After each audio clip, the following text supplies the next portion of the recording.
គាត់ធ្លាប់ការពីច្បាប់តែថ្ងៃមួយគាត់ខ្លាចជាមនុស្សដែលច្បាប់ត្រូវតាមចាប់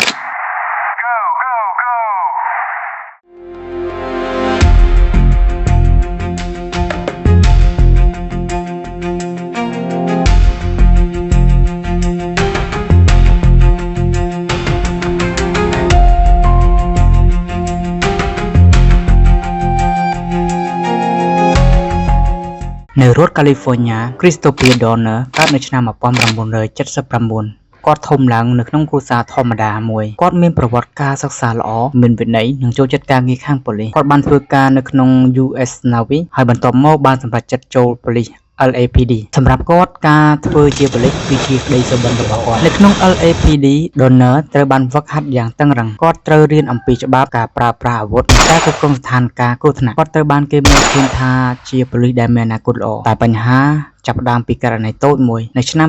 2007 Donner បានឃើញមិត្តរួមការងាររបស់គាត់ម្នាក់ប្រើអំពើហិង្សាទៅលើជនសង្ស័យគាត់គិតថាវាជារឿងមិនត្រឹមត្រូវហើយគាត់បានរាយការណ៍ទៅថ្នាក់លើប៉ុន្តែថ្នាក់លើបានបើកការស៊ើបអង្កេតឡើងវិញប្រាប់ថាគាត់និយាយមិនពិតនៅឆ្នាំ 2008 គាត់ត្រូវបានបណ្តេញចេញពី LAPD ការបាត់បង់នេះមិនមែនត្រឹមតែការងារប៉ុណ្ណោះទេបាត់បង់កិត្តិយសនិងជីវិតដែលគាត់ស្រឡាញ់គាត់ព្យាយាមប្តឹងតវ៉ាតែបរាជ័យទាំងអស់ពេលនោះអារម្មណ៍គាត់ចាប់ផ្ដើមផ្លាស់ប្ដូរពីយុត្តិធម៌ទៅជាការសងសឹកឆ្នាំ